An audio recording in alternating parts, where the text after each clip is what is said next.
Oi, gente, boa noite. Vamos chegando para mais uma live. Hoje nós vamos falar sobre pensamentos disfuncionais na pandemia. Quem é que não está passando por isso um pouquinho, não é? Aqueles pensamentos que vêm, que vão, que atrapalham, que incomodam, incomodam muito, muito, muito e vai nos causando sofrimento, vai nos atrapalhando no nosso dia a dia, na nossa qualidade de vida. Então nós vamos falar um pouquinho sobre a reestruturação desses pensamentos automáticos e pensamentos que a gente chama de negativos, né? Mas você vai conhecer certinho o termo que nós utilizamos aqui, o termo que os psicólogos utilizam, e a gente vai explicar direitinho para que vocês possam entender, ok? Vamos chegando, então, Tiagão, tá chegando já. Oi, Wendel, seja bem-vindo. A todos, né, bem-vindos e bem-vindas. Toda sexta-feira, às 20 horas, eu faço uma live, eu trago um convidado, ou eu falo de algum assunto relevante, sobre saúde mental, sobre saúde emocional, tão importante, tão necessário para os dias atuais, né? Então, que a nossa sexta-feira acabe de uma forma produtiva, de uma forma positiva, onde nós tivemos a oportunidade de aprender um pouquinho e crescermos, né? Nesse aprendizado, nessas trocas que são possíveis através das lives. Oi, Thalita! Tudo bem? Gente, vocês que estão entrando, já vou chamar o Thiago aqui. Vocês que estão entrando, vamos compartilhar essa live, tá? Através, acho, aperta o seu aviãozinho e manda para o pessoal que você conhece, para as pessoas que estão sofrendo, né, com ansiedade, com depressão. Boa noite, Thiago! Boa noite, tudo bem? Tudo bem, Gi? Tudo bem? E com você, tudo jóia? Tudo em ordem, tudo bem. Que bom, que Testando alegria aqui, falar com você, viu? bom demais. Eu que agradeço o convite e a oportunidade da gente estar batendo um papo aí sobre os pensamentos, né, as distorções cognitivas, enfim, coisas que podem nos ajudar e ajudar também muitas outras pessoas, né? É isso mesmo. Os primeiros, eu acho que são atingidos por esse aprendizado todos somos nós mesmos, né, Thiago? E aí a Com gente quer certeza. mesmo ser atingido e transbordar disso para as pessoas, né? Já. Eu me lembro até que, na verdade, o primeiro contato com a terapia cognitiva foi justamente nisso. Eu tinha acabado, assim, eu já tinha tido contato na faculdade, mas ainda não me sentia ainda apto para o atendimento, né, para o trabalho aqui no mundo fora da universidade, digamos assim. E aí eu fui fazer uma formação em terapia cognitiva e foi nessa formação que eu fui descobrindo muitas coisas e trabalhando, inclusive comigo mesmo, porque a gente tinha que praticar, a gente tinha que fazer, os colegas faziam uns com os outros, e dali, eu digo que foi dali em diante que eu descobri que, na verdade, eu era psicólogo de fato. Ai, Embora, que por, legal. embora ainda não me sentisse por conta de ter acabado de sair da faculdade, eu fui percebendo que eu tinha todas as condições, todo o chamado e todo o desejo de realmente atuar nessa profissão. Então, a terapia cognitiva, tudo que a gente vai estudando na psicologia, ela tem uma primeira pessoa que ela atinge diretamente, que somos nós mesmos, né? Então, É, assim, e é justamente essa gratidão de perceber quão bem fez para a gente, que a gente também trabalha com os pacientes, que a gente vai se especializando, vai se aprofundando, né? Então, isso é muito legal. que bom. Tiago, eu vou pedir, antes de você se apresentar, só vamos dar um oizinho pro pessoal aqui que tá Ah, legal. entrando. Olha a Cris. Oi, Cris. Cris, Nossa colega lá da logoterapia. da Logoterapia. Sim, Tatiane Vieira, boa noite, irmã Cláudia, Emilene, Thiago, Lorena, Fernanda de Assis, Roseli Davanço. Oi, Rô, tudo bem? A Rô tá em toda a live aqui também. legal. Carol, 26. Oi, Carol. Professora Vanessa, Isa Regis. Oi, Isa. Maria Eunice. Oi, minha querida. Tudo bem? Rô Gomes de Assis, que é minha mãe. Oi, mãe. Tudo bom? Que legal. Olha, tem uma família aqui, viu? Ó, Luzinete Gomes. Sejam todos Muito bom. bem-vindos, então, e bem-vindas à nossa live, onde a gente vai falar sobre reestruturação de pensamentos disfuncionais na pandemia. Tiago, se apresenta então para o pessoal que não te conhece. Vamos lá. Bom, eu sou o Thiago Piotto, né? Sou de Bitinga, aqui no interior de São Paulo. Graduei em Psicologia pela Unesp de Assis, inclusive. Eu tive a minha primeira parte da formação em Assis. Depois eu fiz uma formação em Terapia Cognitiva em Bauru. Fiz especialização em Terapia Cognitiva no CPCV em Ribeirão Preto. E aí foi quando eu também tive, no meio desse processo, dessa experiência com a terapia cognitiva, é que eu conheci a logoterapia e a análise existencial. E aí, né, no último ano, nos últimos 2 anos, né, Gi, nós estivemos lá fazendo a especialização em logoterapia e análise existencial. Então eu tenho uma trajetória aí pela terapia cognitiva comportamental. Na faculdade a gente tinha muita psicanálise, então uma trajetória mais na psicanálise, depois da faculdade mais na terapia cognitivo comportamental, atualmente passando aí pela logoterapia e análise existencial e nos constituindo aí como profissionais que tenham um conhecimento e uma visão do ser humano mais integral, né? E aí é muito legal isso. Em vários momentos na logoterapia e análise existencial, a professora Marta nos trazia a importância das outras abordagens, inclusive as técnicas, e o quanto elas poderiam nos ajudar no atendimento dos pacientes. Então essa é um pouquinho aí da minha trajetória na psicologia. Atuo na área clínica, né?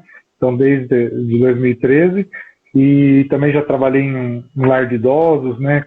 Um público de mais idade, e também desenvolvo outros projetos aí sociais, parte de educação gosto bastante, então a gente vai indo onde nos chamam.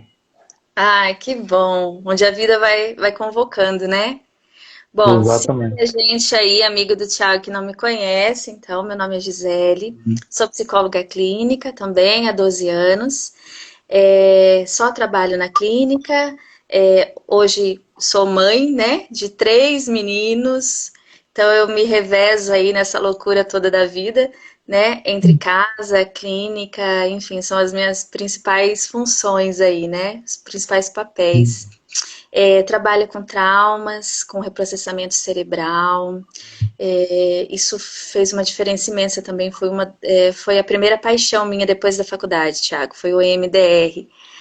E, de fato, pude trazer um diferencial, né, tanto para a cidade, aqui para a região, quanto para a minha vida e para a vida dos pacientes. E nós nos conhecemos, eu e o Thiago, embora ele tenha feito faculdade aqui em Assis, né, Thiago? Que é de Bitinga, Isso mesmo. mas nós nos conhecemos lá na logoterapia, né, em São Paulo, na Sobral, onde nós fizemos a nossa especialização, e temos muitos amigos em comuns que também acabam se encontrando em outros ambientes, em outros momentos, né, Thiago? Com certeza. E isso é uma alegria, né? Os encontros e reencontros nos enchem o coração, né? É isso mesmo. E é muito bom, né, quando a gente fala de alguém e outras pessoas confirmam, né? Ah, você conhece o Thiago? Teve várias pessoas. Nossa, Thiago! Nossa, você conhece o Thiago? Olha que bacana, né? Muito, muito legal isso. Bom, Thiago, então você é especialista em TCC, que é uma área muito conhecida na psicologia, né? Que ajuda muito nos transtornos, principalmente, né? De ansiedade, em alguns transtornos mentais, assim, bem importantes. E eu queria que você explicasse, então, de uma forma bem tranquila, bem simples, para quem nunca ouviu falar, né? O que é a TCC, como é o olhar da TCC, né? Para com o ser humano, enfim, o que você quiser explicar aí para a gente. Eu acho muito legal essa primeira ideia, né? O que é a terapia cognitivo-comportamental. Algumas pessoas, por ter a palavra comportamental, lembram muito do behaviorismo, né? Da comportamental clássica, né? É aquela que analisa os comportamentos, o que a pessoa faz, né? Os reforços. Ela também trabalha com os comportamentos, mas a ideia da terapia cognitiva, ela é formada justamente de que não são os acontecimentos, as situações que determinam como a gente se sente, mas o como a gente interpreta elas. Ou seja, como a gente pensa aqueles eventos. E é interessante que o Beck percebeu isso tratando pacientes depressivos. Porque não importavam os acontecimentos que aconteciam na vida desses pacientes, eles tinham um padrão de pensamento que tendia a ser mais negativo. E aí por isso que vem, por muito tempo, a ideia dos pensamentos negativos. Porque eram pensamentos que, por melhor que a situação fosse, você ganha um presente. E as pessoas com um estado depressivo, patológico, elas pensavam, mas foi porque ela ficou com dó de mim. Mas é porque não tinha para outra pessoa para dar. Ela sempre acabava dando uma conotação negativa. Então, a terapia cognitiva parte desse princípio, né? Os eventos da nossa vida, diversas situações, elas nos influenciam, mas não a ponto de determinar o que a gente vai sentir. E sim a partir do que a gente interpreta, do que a gente pensa. E aí nisso entra, lógico, as experiências de vida, o ambiente com que a gente cresceu, os hábitos, o temperamento, e entram diversos fatores que influenciam nesse pensamento. E aí a gente fala assim, mas por que é cognitivo, né? E aí depois a gente usa muito a palavra pensamento. Que a cognição é como se fossem diversos processos, são diversos processos que acontecem no nosso cérebro, na nossa mente, que são responsáveis pela aprendizagem, pela percepção do mundo, pela interpretação do que está acontecendo à nossa volta, pela suposição do que é que vai acontecer. Então a cognição, ela envolve esse conjunto de acontecimentos da nossa mente. Mas para ficar muito mais fácil da gente entender, a gente resume como pensamento. Então a terapia cognitivo-comportamental é aquela que analisa, com base nos pensamentos e na forma com que o paciente interpreta o mundo, maneiras de ajudá-lo a lidar melhor com as situações e com aquilo que ele tem passado. Eu me lembro que eu gostei muito da terapia cognitiva na faculdade. Até mesmo porque eu tive uma professora muito bacana, né? Muito didática. Então, nossa, eu me lembro de coisas... Quer dizer, eu me lembro pouco, né? Porque a gente vê bastante coisa na faculdade. Eu me lembro pouco da terapia cognitiva, mas são coisas que ficam muito marcadas, assim, sabe? E eu espero ainda estudar e me aprofundar um pouquinho mais, porque eu me interesso mesmo, acho muito bacana. Falo e utilizo muito algumas coisas, né, sem ser especialista, mas utilizo com os meus pacientes alguns termos e alguns conceitos importantes, assim. Bom, e aí a gente usa muito o termo, assim, popular, pensamento negativo, mas o correto, assim, correto não, o técnico seria pensamento disfuncional, é isso? Isso. Na verdade, os pensamentos negativos, eles até estão na literatura, eles foram usados por muito tempo, mas o que acontece? Muitas pessoas fazem uma confusão com a ideia do pensamento negativo. Porque existem pensamentos que eles não têm uma conotação negativa, mas eles podem ser disfuncionais. Por exemplo, nas pessoas que têm um transtorno bipolar, né, ela na fase de mania, ela não tem pensamentos negativos. Ela tem o contrário, pensamentos de poder, né? Não, porque eu posso tudo, vai dar tudo certo, e aí ela sai atropelando, vai fazendo, né? Compra coisas ali maiores do que ela sequer precisa. Então você fala assim, mas ela não tem pensamento negativo, então o problema dela não tem como a gente trabalhar. Então a gente existem, lógico, na depressão uma conotação mais negativa, na ansiedade, mas existem outros transtornos que não seriam abarcados por essa nomenclatura. Quando a gente pensa em distorcidos ou disfuncionais, são pensamentos, então, que eles não nos ajudam. Então, podem ter conotação positiva, podem parecer ser bons pensamentos e que nos ajudam, mas a consequência, o que ele causa em nós, o que ele gera e o que ele mantém na nossa vida, normalmente são coisas ruins, são coisas que nos atrapalham. E até uma explicação que a gente trabalha muito com crianças, que eu acho muito fácil de guardar.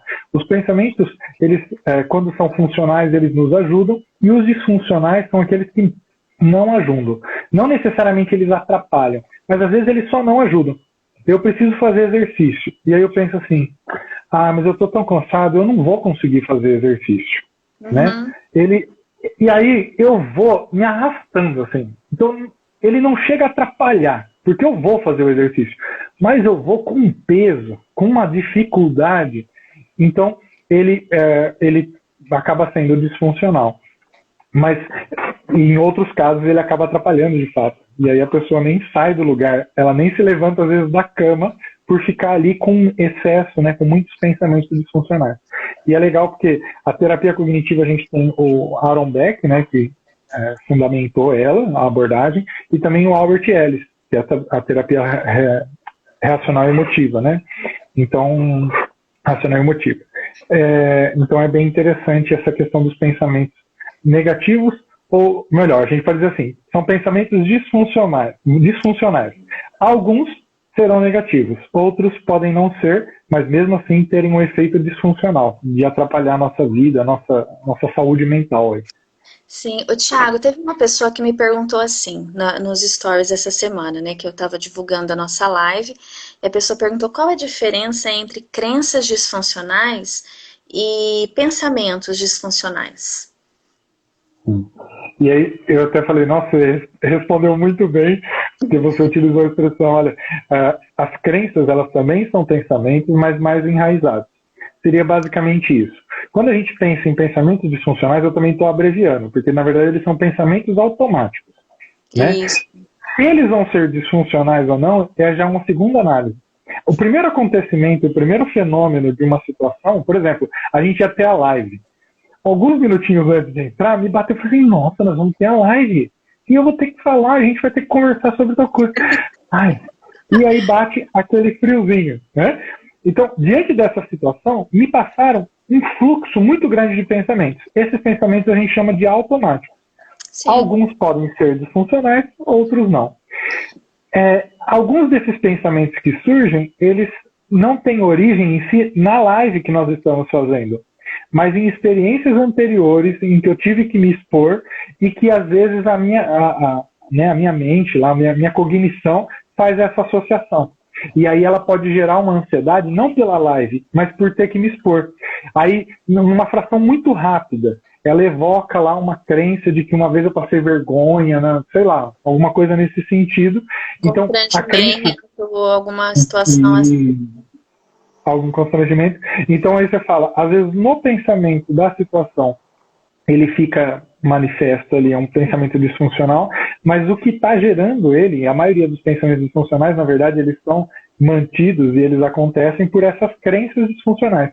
Ou seja, que elas têm realmente uma antecedência. Elas são mais profundas e elas normalmente fazem referência a outros momentos de vida do passado, em que aquilo foi guardado com muita profundidade e marcados ali por emoções muito intensas. Por isso que normalmente a gente percebe, quanto mais próximo da crença, maior a desregulação emocional. Então, se a minha crença se ativasse com essa live, a ansiedade que eu sentiria não é essa natural, é uma a ponto de te ligar e falar, olha, eu não vou fazer, deixa quieto. Então, quanto mais próximo da crença o pensamento, mais intenso. Você já pensou? De repente o Thiago me liga, se vira nos 30 aí. Mas olha que interessante, né? Eu uso muito o termo disfuncional também quando eu vou falar de memórias, quando eu vou explicar sobre os eventos traumáticos. Porque, de fato, um evento traumático, Thiago, ele fica gravado de uma forma disfuncional também. Que é uma forma que causa prejuízo, que causa sofrimento. E aí eu costumo sempre explicar isso, porque vem um pouquinho da minha lembrança das aulas de TCC, mas você me atualize se eu falar alguma groselha, como diz um amigo meu, né, o esposo da Roseli, que está aí nos acompanhando. Eu costumo explicar assim, o evento, quando ele é um evento que a gente não consegue digerir muito bem emocionalmente, né? Quando é um evento extremamente estressante, traumático, ele gera uma crença. E essa crença, se ela ficar mesmo enraizada, né, se ela for fortalecida, ela gera esses pensamentos negativos, que geram emoções negativas, que geram sensações físicas. Então, assim, uma coisa vem trazendo outra. Geralmente as pessoas só percebem as sensações físicas, né? Nossa, tô tremendo, tô com meu coração disparado, tô com dor de cabeça, tô com vontade de chorar, não sei porquê, tô com angústia. Ela já percebe as emoções e as sensações físicas, o corpo sentindo. E ela não se dá conta dos pensamentos. Exatamente. Olha que importante isso. Qual o tipo de pensamento que passa pela minha cabeça, né? Quando eu estou sentindo tudo isso. E isso é um ponto muito legal, Gi, porque isso me chamava muita atenção na terapia cognitiva, logo que comecei a trabalhar bastante com ela e trabalho com os pacientes, as pessoas descobrirem que elas têm pensamentos a todo momento, né? A gente sabe disso, mas outra coisa é fazer o que você está falando, essa proposta de identificar, de reconhecer, de perceber de maneira consciente. Então, tanto que na terapia cognitiva, para a gente aprender essa primeira parte de autoconhecimento, a gente utiliza muito as emoções. Porque normalmente você fala assim, e aí, como foi essa semana? Né? Eu fiquei muito triste. Mas onde você estava? E aí você tem que ir ajudando a pessoa a resgatar a situação, a descrever o que estava acontecendo. E aí você pergunta, e quando aconteceu isso, o que passou pela sua cabeça? E aí ela se dá conta que existia um pensamento que estava alimentando ali aquela emoção e vice-versa, né? Porque aquela emoção, muitas vezes, também alimenta o próprio pensamento.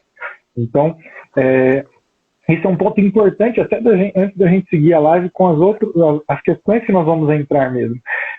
A gente aprender a conhecer os nossos próprios pensamentos. Identificar, quando a gente está sentindo uma alteração emocional, o que é que está passando pela nossa cabeça. Né? E aí, também uma coisa que acaba acontecendo às vezes é a gente misturar, confundir pensamento automático com sentimento, com emoção.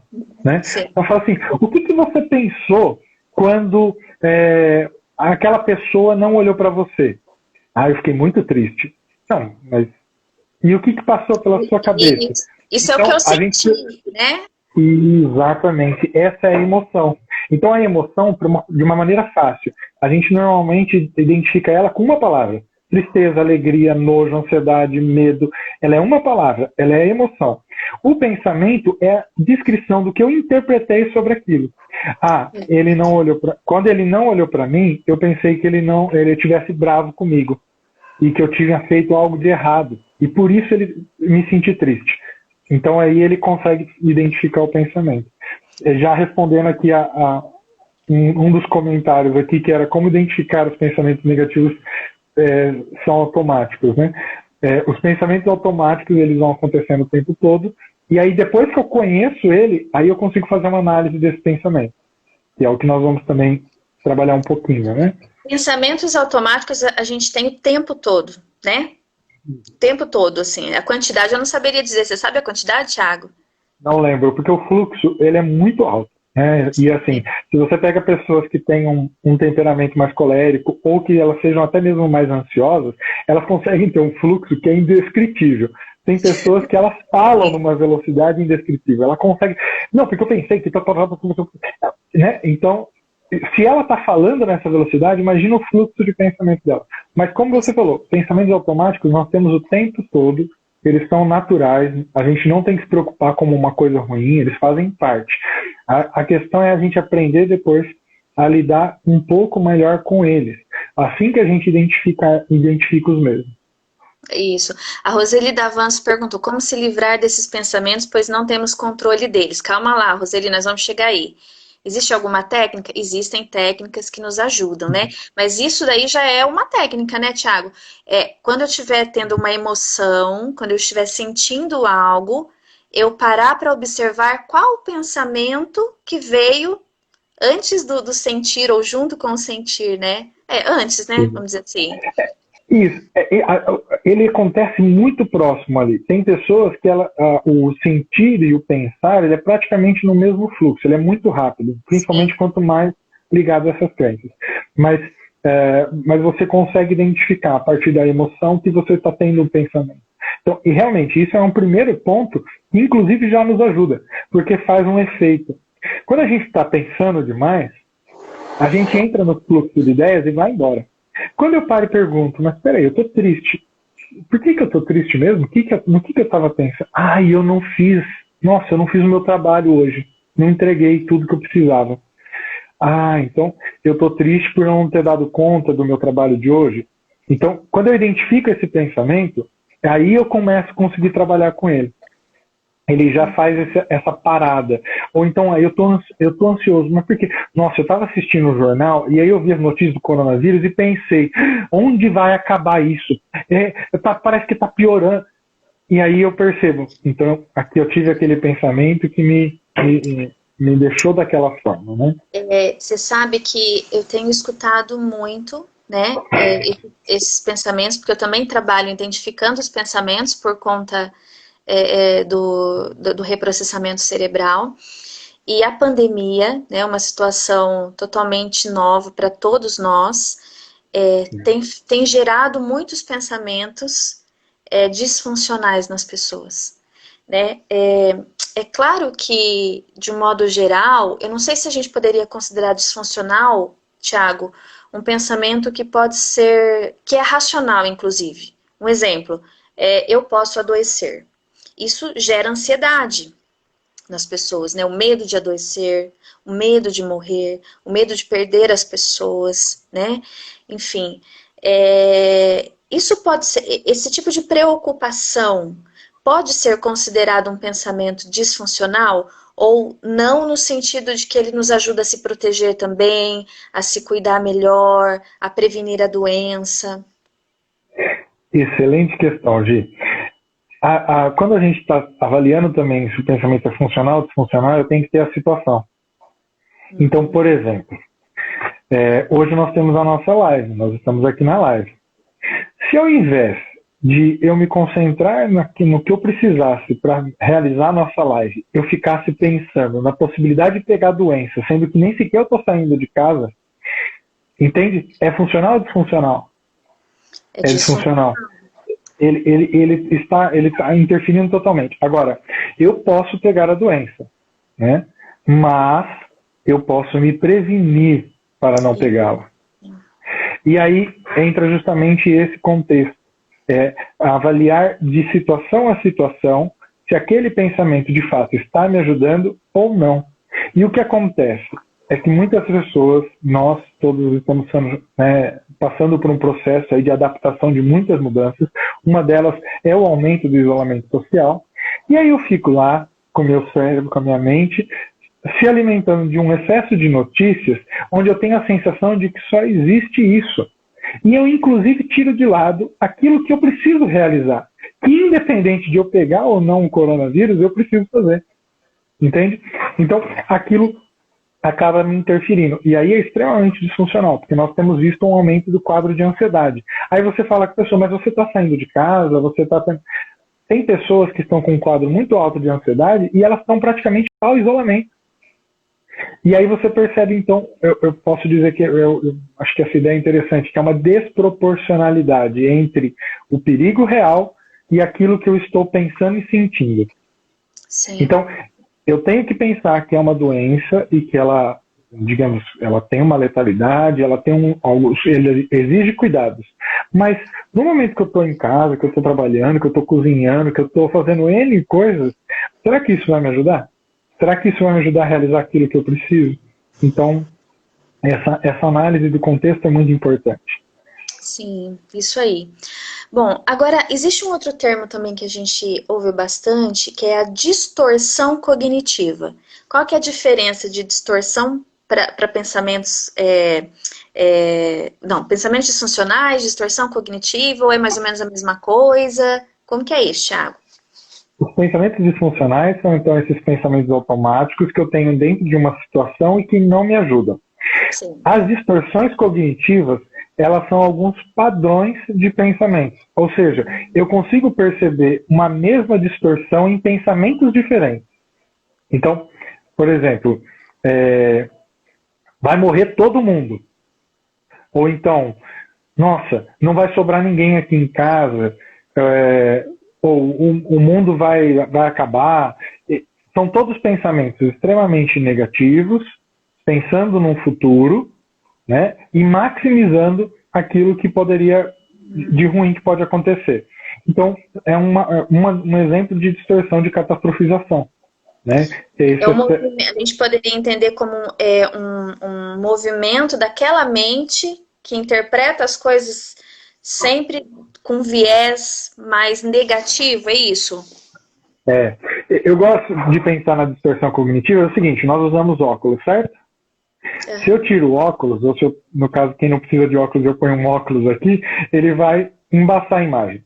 Eu até enxergo o que está à minha frente, mas eu não consigo enxergar nitidamente. Inclusive, se for o rosto de alguém que está mais distante, eu posso até confundir uma pessoa amiga de uma que não gosta de mim, uma pessoa que vai me ajudar de uma pessoa que vai me fazer mal. Eu posso confundir. as distorções são como isso. Elas distorcem essa realidade e me dificultam a enxergar ela de uma forma que eu possa lidar melhor com ela com os recursos que eu tenho. Então, e aí existem diferentes distorções, né? Diferentes processos mentais aí que podem distorcer essa realidade. E ele normalmente é marcado, sim, por um excesso. Né? Por isso que a palavra são distorções cognitivas. Também era chamado de erros cognitivos, porque é como se fossem erros de interpretação. Então, imagina assim, você olha o livro e fala assim, esse livro é bom ou é ruim? Ah, deve ser bom, né? Mas você nem sequer leu ele. Você está fazendo um pré-julgamento e pressupondo ele, às vezes, por outros fatores. E, normalmente, a gente faz isso também no contrário, né? Ah, isso aqui, eu não consigo comer isso aqui. Ah, mas você já comeu? Você já experimentou? Né?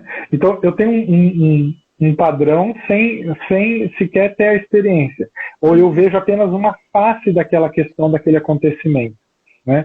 A distorção cognitiva tem muito a ver também com isso. Né? Eu tenho uma percepção muito parcial. Eu até tenho um elemento da verdade. Então, por exemplo, está à noite. É um elemento da verdade. Está à noite. E então agora eu não posso fazer mais nada. E aí eu começo a entrar em outros pensamentos que não são proporcionais à própria situação, essas distorções. Então, os pensamentos disfuncionais, eles podem conter distorções negativas. Né? A pessoa tá falando da pandemia, né? A pandemia, ela tem aí esses eventos reais, né? Esses acontecimentos. Como a gente estava dando um exemplo. Porém, quando eu posso ter pensamentos que sejam distorcidos quanto à pandemia. Aliás, quanto à minha própria saúde, né? Ah, eu vou morrer. Não, mas peraí, você está doente, você está... Não, ele apenas tem aquele pensamento, ele acredita muito firme nele, sem considerar as evidências, sem considerar os fatos. E isso é uma coisa que também a gente vai chamando a atenção. As distorções cognitivas, elas são muito ligadas, às vezes, ao sentimento, ao sentir, a percepções relativas, né? Sim. E da onde que entra, então, a importância dessa reestruturação, né? Da gente realmente avaliar os pensamentos, da gente realmente racionalizar, né? Da gente buscar as evidências daquilo que a gente está temendo, enfim. Qual a importância disso, Thiago? Como fazer isso, né? Duas perguntas, né? Qual a importância e como fazer? Eu estou vendo aqui que tem o pessoal entrando, tem alguns amigos, o Luiz Henrique também, nosso colega de profissão, psicólogo, excelente logoterapeuta. Quem quiser também depois pega o Instagram dele, também tem bastante coisa da logoterapia, dos temperamentos, muito bom.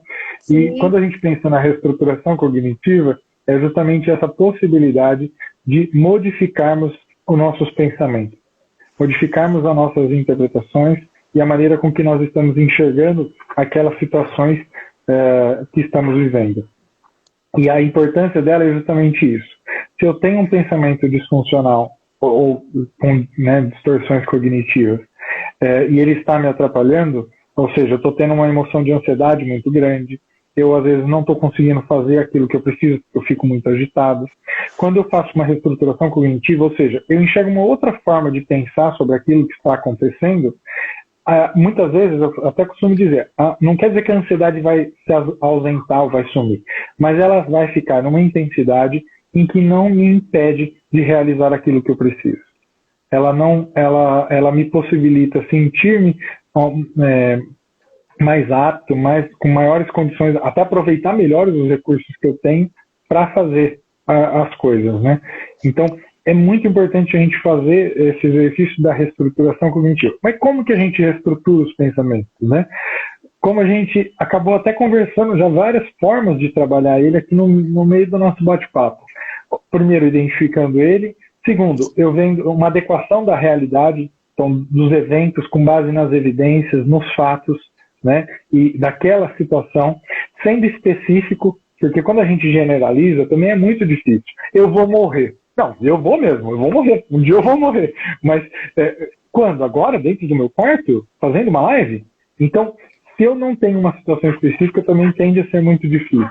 Então, a análise de evidências, né? Você ia falar alguma coisa, Gi? Não, eu lembrava da live anterior. Quem estava com a gente na semana passada, a gente falava de um pensamento disfuncional que a pessoa com síndrome do pânico tem, que é eu estou morrendo. Ah, isso, Né? A exatamente. gente falava justamente sobre isso. Primeiramente, eu preciso entender que isso não é verdade. Que isso, embora eu esteja me sentindo, né, como se eu estivesse perdendo completamente o controle a ponto de perder a vida, é assim que as pessoas relatam, né, a crise de pânico, que a sensação de que está morrendo, mas isso não é a verdade, né, Tiago? A gente falava Não. exatamente sobre isso. E é interessante porque a gente percebe, então, essa desconexão com a realidade à medida que o quadro vai ficando mais patológico. Ou seja, quando a gente está triste, é natural que a gente tenha pensamentos mais tristes, mas ele não necessariamente tem uma recorrência muito grande. Né? Quando a gente está no estado depressivo, é como eu dei o exemplo lá no começo. N situações, a maioria delas, até mesmo as boas, elas começam a ter uma percepção negativa. Né? Então, essa percepção disfuncional. E aí é mais importante a gente fazer esse teste de evidências. Olhe para a realidade dentro daquele pensamento. Então, eu começo a ler um livro. E aí, eu estou no começo da leitura. Já passo um pensamento assim, eu não estou entendendo nada. A pessoa que já está... Então, um normal eu não estou entendendo o que eu estou lendo. Né? A pessoa que já está no estado patológico, às vezes ela já pensa assim, eu nunca vou entender. Ela não faz nem análise daquele evento em si. Ela já intensifica. Isso aqui não é para mim. Isso aqui não é para mim. Eu não sou capaz, né? Não tenho capacidade para isso. E aí ela não consegue perceber aquela situação. E, por exemplo, pensando na reestruturação, eu vou olhar para as evidências. Mas você já tinha entrado em contato com esse conteúdo antes? O que você pode fazer que pode te ajudar? Eu posso reler o parágrafo.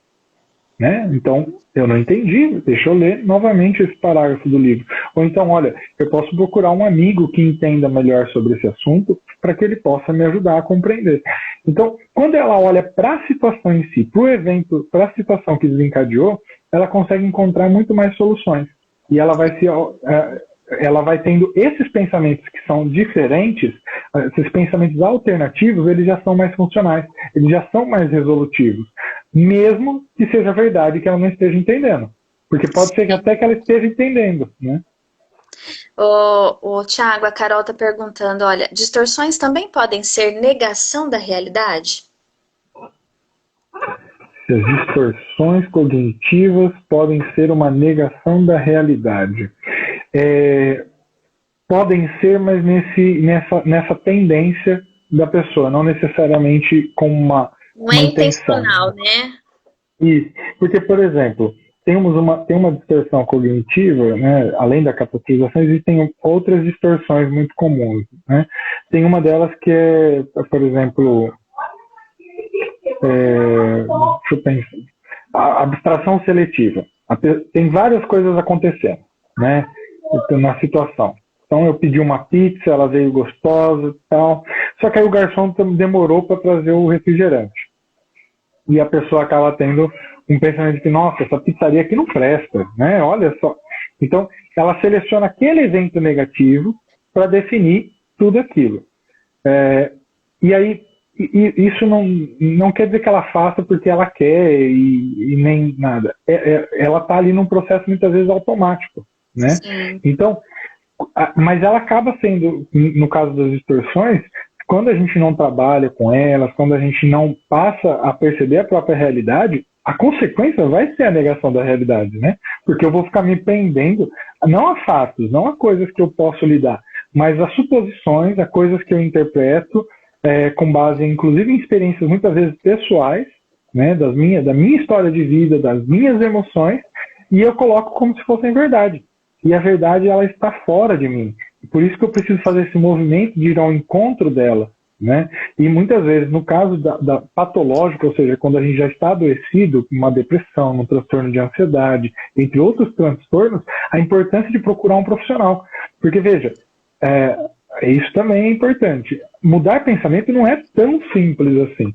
A gente pode sim treinar, e todas essas dicas que nós estamos falando são extremamente válidas, mas nós vamos perceber que alguns pensamentos, algumas situações e alguns quadros, eles são mais complexos, e aí eles vão precisar de uma ajuda profissional para fazer essa jornada. Até porque sozinho você nem quer pensar sobre aquilo. Você normalmente faz o contrário, você foge de pensar daquilo. Só que quanto mais você foge, mais você sofre com aquilo. E essa é a diferença. Nós vamos ajudar a identificar e aí superar, né, afrontar aquele pensamento. E aí a importância, então, da psicoterapia e também, em alguns casos, de tratamento até medicamentoso, né, Tiago? Porque às vezes chega um ponto em que as emoções negativas já estão numa proporção de causar muito sofrimento, né, nos pacientes. E aí tu pergunta da irmã Cláudia aqui, olha, quando os pensamentos são disfuncionais, podem levar o corpo a adoecer? Sim. E aí é justamente isso, né? Se a pessoa, vamos supor, eu perco, né? Tem uma perda na minha família, né? É natural que eu fique triste e vivo o luto. Sim. Mas quando eu fico apenas ruminando e mantendo aquele luto por um tempo muito prolongado, e aí eu não estou elaborando, não estou lidando com a perda da pessoa e aprendendo a lembrar das coisas boas dela. Eu fico apenas nisso, eu perdi. E é como se fosse isso mesmo, ela vai repetindo. Chega um determinado momento que ela pode entrar num quadro depressivo. Então, veja, existiu uma situação realmente triste? Existiu. Mas o que manteve ela naquele quadro, inclusive levando ela muitas vezes a adoecer, foi alguns desses pensamentos, mas mais do que pensamentos. Esse quadro de ruminação que foi levando ela aí para uma depressão, por exemplo. Então, e é muito interessante quando a gente pensa no ser humano e na logoterapia, a gente traz, é muito importante essa parte antropológica, porque nós temos as nossas diferentes dimensões e todas se afetam mutuamente, né? Se a minha dimensão biológica está mal, ela afeta a minha dimensão psicológica e social.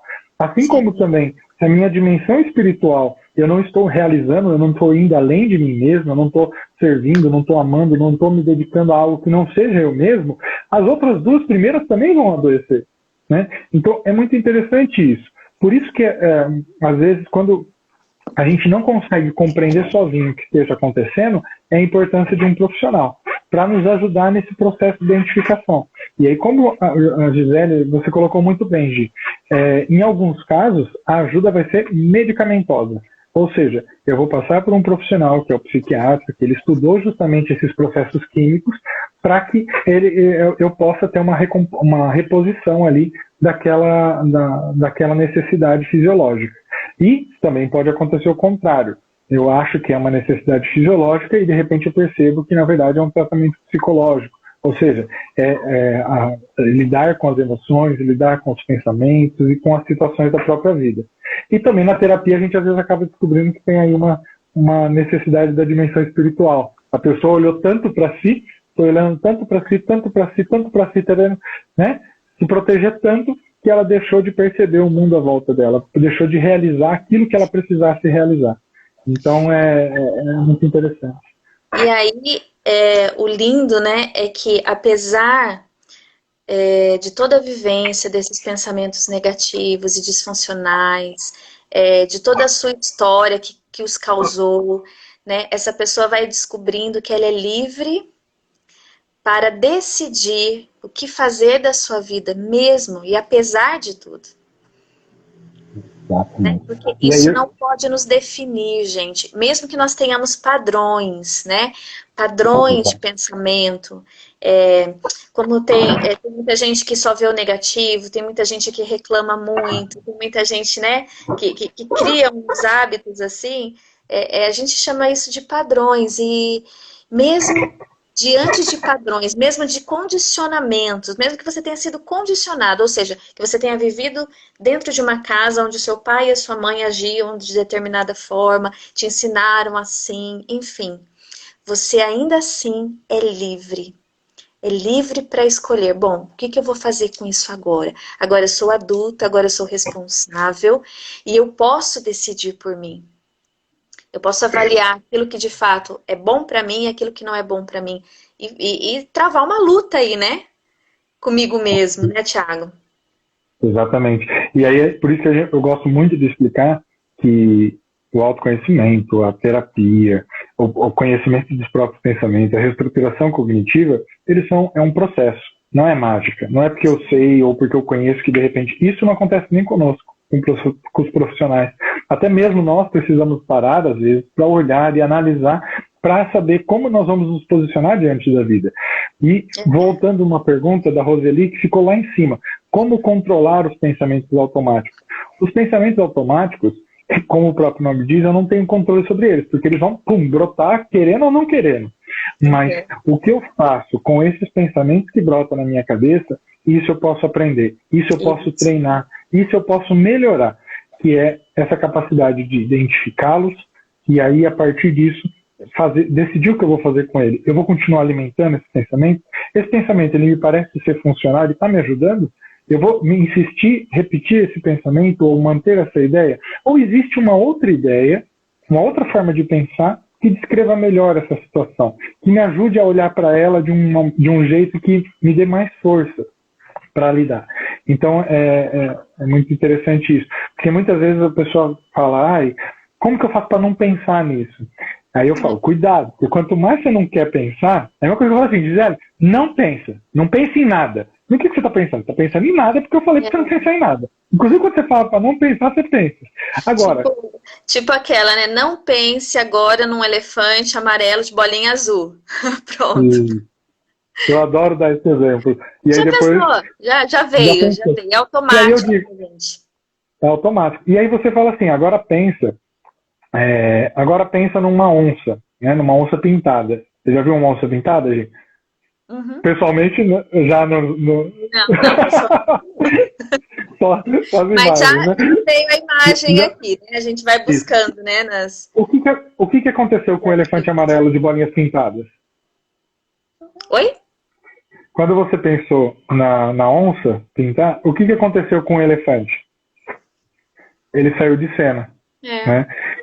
Então, isso é uma coisa muito simples que a gente pode fazer com o nosso pensamento. A gente não escolhe o que a gente não quer pensar, mas a gente consegue escolher o que a gente quer pensar. Então, se você está com uns elefantes amarelos de pintinhas aí, escolha as onças, ou escolha, sei lá, os coelhinhos, escolha aquilo que pode te ajudar e que você pode pensar. Então, é uma condução muito simples de pensamento, mas que faz muita diferença em vários momentos. É eu dizer para mim mesmo para onde é que eu quero ir, para que pensamento que eu quero trabalhar, né? E aí, naturalmente, aquele pensamento muito desagradável, ele vai ficando de lado, ele sai de cena, porque a gente não mantém dois. Né? A questão é, qual pensamento você vai escolher manter? Né? Ótimo! Ó, Carol, batendo palminha também. Muito bom isso, Thiago. Olha que bacana. Eu não consigo escolher o que não pensar, mas eu consigo decidir, né? Eu consigo mover o meu pensamento para algo, ou seja, ocupar o meu tempo, ocupar a minha mente, fazer coisas, né? Prazerosas, boas, agradáveis, sobretudo dentro das nossas casas, mesmo nesse contexto de isolamento, gente, quanta coisa, né? A gente precisa colocar a criatividade aí para funcionar ao nosso favor. Quanta coisa a gente pode fazer, quanto sentido a gente pode realizar, mesmo diante de toda essa pandemia, mesmo diante desse cenário que nós não podemos mudar, não é? E se nós não podemos deixar de pensar, meu Deus, e se eu adoecer? Ou como vai ser quando eu pegar o coronavírus? Enfim, se eu não posso deixar de pensar nisso, eu posso sim pensar em muitas outras coisas boas, importantes, significativas. Muito bem, Thiago. Que mais, Thiago? Tem mais alguma coisa aí nas suas anotações que você gostaria de colocar pra gente? Se alguém tiver mais alguma pergunta, gente, a gente tem alguns minutinhos ainda para responder, vai deixando aí pra gente. Eu vou vendo se tem alguma coisa aqui para trás que a gente não viu. Eu até falei, né, algumas outras coisas que podem nos ajudar nessa reestruturação cognitiva. Além dessa condução do pensamento, tem uma técnica que ela é presente em várias abordagens, inclusive, que é para a gente fazer um distanciamento. Porque quando a gente está muito mergulhado numa situação, numa emoção, num pensamento, a gente não consegue avaliar ela racionalmente e com base nas evidências. Sim. Então, eu falo assim, uma questãozinha chave que pode nos ajudar é, se fosse um seu amigo, diante dessa situação, ou vivendo isso, ou sentindo isso que você está sentindo, que conselho você daria para ele? E aí você imagina, não você, uma outra pessoa que você estima, que você cuida, que você falaria aquilo que é de mais precioso que você tem para ela, e você imagina essa pessoa. Coloca ela na situação que você está vivendo, coloca ela na emoção que você está sentindo e imagina como você ajudaria. Isso evoca em nós essa essência humana da autotranscendência, que nós já aprendemos também na logoterapia, mas essa capacidade de se distanciar. E aí muitas vezes a gente percebe que a gente diria, olha, vai ser difícil, mas não desista, tente mais um pouco. Ou então, olha, embora as doenças estejam aí, a sua família está bem, você tem feito de tudo para se cuidar, né? Então, você vai percebendo que você tem muito mais pensamentos funcionais do que você imagina, mas que quando você talvez esteja mergulhado, ou a gente pode falar aí, ativado, né? A gente não consegue fazer isso. Distancie. Às vezes é importante se distanciar. Teve uma perguntinha assim também. Por que os pensamentos negativos são muito mais fortes do que os negativos? Na verdade, não é que eles são mais fortes. É igual você falou, nós temos muito mais pensamentos funcionais do que disfuncionais. A não ser que a gente esteja à beira da loucura, né? Vamos dizer assim, mas não é o caso. Então, assim, na verdade, às vezes o meu foco está no negativo, né? Aquilo que eu foco se expande também, né, Thiago? Se eu estou olhando só para isso, é como se eu fizesse um recorte, gente. Não tem um monte de gente reclamando de alguns canais de TV que só falam o negativo, negativo, negativo, negativo, negativo? Ou seja, o negativo, ele é real? Ele é real, mas ele é um recorte da realidade. E aí entra como se uma das distorções que a gente chama é a visão em túnel. Então é a ideia de você olhar por aqui e ao invés de você ter a visão de um todo, você fecha um olho, olha por aqui e aí você caça. Aí você encontra um negocinho e você só fica naquele negocinho que você encontra. Então é uma distorção de visão em túnel. Exatamente, você recorta a realidade. E na realidade é natural que a gente tenha aspectos difíceis, é natural que a gente tenha aspectos negativos no sentido de dificuldade, né? Porque ela é presente, né? O sofrimento, a dor, a tristeza. Eu até posso dizer que são situações desagradáveis, não necessariamente negativas. É negativo aquilo que eu faço com ela, mas muitas das vezes as nossas emoções são desagradáveis. E a gente até tem que tomar um cuidado quando a gente fala de reestruturação cognitiva, de pensamentos, para a gente não achar que a gente tem que reestruturar tudo, tem que mudar todos os pensamentos. Não. A tristeza, o medo, a preocupação, elas também podem ser funcionais. Então, eu preciso dessas emoções dentro de uma adequação da realidade para que elas me ajudem. Caso contrário, eu vou ser imprudente, eu vou ser excessivo com as coisas que eu faço, eu não vou cuidar daquilo que eu preciso cuidar, porque eu não tenho preocupação, eu não me preocupo com nada. Então, para mim... Então, até mesmo as emoções desagradáveis, elas têm um significado muito importante. Cabe a cada um de nós buscarmos elas. Nem sempre tem a ver com distorções. Como eu dei o exemplo da perda. Uma perda ou a morte, ela é uma excelente oportunidade para que a gente possa descobrir o sentido da vida. Para que a gente possa parar essa correria, essa loucura que a gente vive, para falar, e aí? Como que eu vou seguir meus dias? Como que eu vou seguir essa minha jornada aqui? Então, até mesmo as emoções desagradáveis, elas podem nos ajudar. Então, só pra gente, porque senão a gente fica achando que tem que ter toda hora pensamento positivo ou pensamento reestruturado. Não, até mesmo os pensamentos ou as emoções desagradáveis, elas podem nos ajudar. Basta que a gente faça essa autoavaliação e essa reflexão sincera, essa crítica sincera ao que a gente está vivendo. Sim. Dr. Viktor Frankl já dizia, né? A gente adquire a capacidade de sofrer sofrendo. E sabendo sofrer, a gente amadurece, a gente cresce, né? E a gente aprende com as situações, que bacana. Você estava falando aí da morte, do luto, né? Você já viu falar daquele livro, A Morte é um Dia que Vale a Pena Ser Vivido? Estou muito curiosa Não, para ler. A Morte é um Dia que Vale a Pena Ser Vivido. E tá super, super na modinha aí, né? Bastante gente tem visto e diz que é muito bacana mesmo, é uma reflexão muito importante. Que legal, muito legal. gente! Ai, gente, já tá acabando o nosso tempo, mas eu já queria Boa. agradecer. Tiago, vamos marcar outra, tá? Que papo rende muito. E Se a gente deixar, eu tinha, fico aqui. lá em São Paulo, a gente tinha mania de fazer o clube dos bolinhas, né? O clube da Luluzinha, então a gente acabava não trocando tanto, né, Tiago? A gente conversava mais durante as aulas, né? Exato. A gente sentava pertinho do outro aí. Mas vamos marcar outras oportunidades, assim. Foi uma alegria, viu, poder te receber, poder trocar aqui com você um pouquinho. Nossa, muito legal, é um tema que eu amo muito também, né? E muito, muito obrigada, viu, pela sua disponibilidade, né, por tudo isso que você nos acrescentou nessa noite. Deus te abençoe, viu? Amém. Eu que agradeço, Vi. Agradeço mesmo o convite, a oportunidade. E é sempre uma alegria, né? A gente partilhar aquilo que nos faz bem e que a gente acredita que possa ajudar também outras pessoas.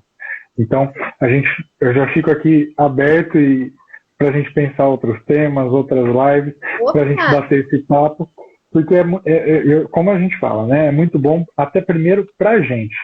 Porque só da gente estar aqui, desse encontro, e de outras pessoas estarem acompanhando e colocando as dúvidas, nós temos a possibilidade de superarmos as nossas limitações, os nossos medos e procurarmos ser melhor. Não por nós mesmos, mas por cada um que está à nossa volta. Então, a gente segue nessa caminhada. Muito obrigado. Obrigado também a todos que estão aí participando e comentários e assistindo. Enfim, também fico à disposição. Se depois tem algo que a gente não deu conta de conversar ou de responder pela live, né, Gi? Eu também já deixo aberto aí, podem mandar no inbox que a gente vai respondendo, tá bom? É isso aí, gente. Na semana que vem, Thiago, eu chamei o Dr. Paulinho para estar conosco, lá de Ah, Aracaju, olha que legal! do querido Muito bom, psiquiatra, e a gente vai falar sobre a importância da medicação no tratamento. Olha que bacana, que é algo muito legal. muito legal, muito importante, né? Então a gente espera vocês na sexta-feira que vem, para que vocês possam também aprender junto com a gente, né? E com o Paulinho que estará conosco.